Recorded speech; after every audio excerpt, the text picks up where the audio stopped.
भगवान बुद्ध के समय की घटना है। एक व्यक्ति था मक्खली गोशाल। भगवान बुद्ध के 5 शिष्य थे जिनको जो है समाधि की अवस्था प्राप्त हुई, उनमें से पहला व्यक्ति था। तो जिस दिन मक्खली गोशाल भगवान से मिलने के लिए आया तो अंदर कक्ष में प्रवेश किया, भगवान मुस्कुराए, वो मुस्कुराया और समाधि लग गई। तो आनंद को बड़ा आश्चर्य हुआ। आनंद को लगा कि साहब मैं तो 40 साल से रह रहा हूँ आपके पास और ये व्यक्ति आकर के मुस्कुराता है और समाधि मिल जाती है, ये क्या तरीका है। तो उन्होंने भगवान से कहा, तो भगवान बुद्ध बोले कि ऐसा है आनंद, 2 बातें याद रखो। बोले क्या? बोले ऐसा है जो व्यक्ति जो मांगता है उसको मिलता वो है। बोले जब तुम पहली बार मेरे पास आए थे तो क्या मांगा था? बोले जब पहली बार आए थे तो तुमने मांगा था कि मेरी 3 शर्तें पूरी हों। एक तो मैं आपके कक्ष में सोऊं, तो मैंने तुम्हें हमेशा मेरे कक्ष में सुलाया।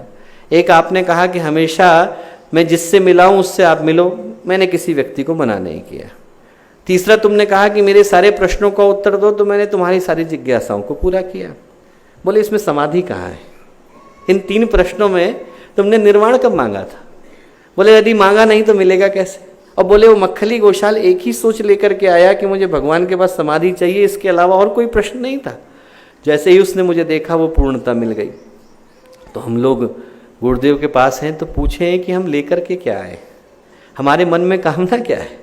हम भगवान के सामने खड़े हैं, हम उस व्यक्ति के सामने खड़े हैं जिनकी युगों युगों की तपस्या से सृष्टि चल रही है।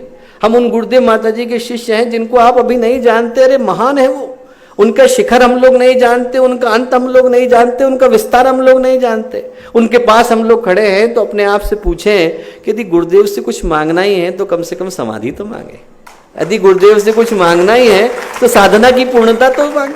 छोटी चीजें तो पूरी हो ही जाती हैं, शरीर के कष्ट चले ही जाते हैं, वो तो डॉक्टर भी दूर कर देगा। आदमी को जो काम 5 रुपए की पैरासीटामोल की गोली कर देगी, उसके लिए भगवान के आगे हाथ फैलाने का काम करने की क्या जरूरत है। जो चीज आपको एक छोटी सी आइबुप्रोफेन की गोली कर देगी, उसके लिए भगवान के आगे खड़े होने की आवश्यकता क्या है। भगवान से मांगे तो समाधि तो मांगे। दूसरा, भगवान बुद्ध बोले कि ऐसा है आनंद, दुनिया में 4 तरह के घोड़े होते हैं। बोले पहले घोड़े वो होते हैं जिनको इशारा पर्याप्त होता है, आपने किया खड़े हो जाएंगे। बोले दूसरे घोड़े वो होते हैं जिनको प्यार से सहलाना पड़ता है। बोले तीसरे घोड़े वो होते हैं जिनको डंडा मारना पड़ता है। बोले चौथे घोड़े वो होते हैं जिनको डंडा भी मारो तो भी नहीं हिलते। बोले आप कल्पना करके देखो ये आप कौन से वाले घोड़े हो।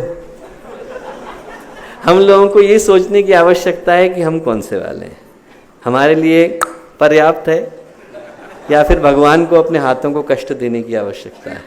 हमारे YouTube चैनल शांति कुंज वीडियो गायत्री परिवार को सब्सक्राइब करें एवं बेल आइकन जरूर दबाएं